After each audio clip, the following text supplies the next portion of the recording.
অতীতকে ভুলতে হবে এবং ক্ষমা করা শিখতে হবে। শুধু নিজেকে ক্ষমা করা নয়, অন্যকে ক্ষমা করে শিখতে হবে।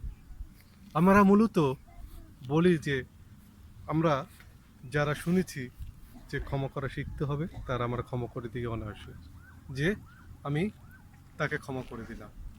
প্রকৃতপক্ষে আমরা কিন্তু এই ক্ষমাটা করি না। আমার কাছে একজন চাকরিজীবী এসেছিল, সে জানালো যে আমি ক্ষমা করে দিয়েছি, কিন্তু প্রায় তার কথা মনে পড়ে। এর অর্থ হচ্ছে ক্ষমা করে দেয়।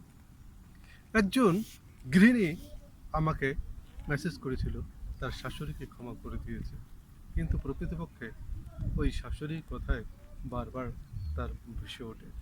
আমি তখন বললাম, আপনি ক্ষমা করতে পারেননি, আপনাকে ক্ষমা করতে হবে ভিতর থেকে।